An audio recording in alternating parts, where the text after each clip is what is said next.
உங்களுக்கான இரவு வசனம். தேவனுடைய வசனமெல்லாம் புடமிடப்பட்டவைகள். தம்மை அண்டிக் கொள்ளுகிறவர்களுக்கு அவர் கேடகமானவர்.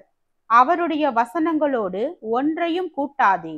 கூட்டினால் அவர் உன்னை கடிந்து கொள்ளுவார். நீ பொய்யனாவாய். 2 மனு உம்மிடத்தில் கேட்கிறேன். நான் மரிக்கும் பரியந்தமும் அவைகளை எனக்கு மறுக்காமல் தாரும்.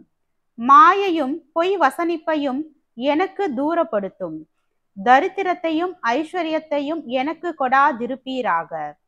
நான் பரிபூரணம் அடைகிறதினால் மறுதலித்து கர்த்தர் யார் என்று சொல்லாத படிக்கும் தரித்திரப்படுகிறதினால் திருடி என் தேவனுடைய நாமத்தை வீணிலே வழங்காத படிக்கும் என் படியை எனக்கு அளந்து என்னை போஷித்தருளும்.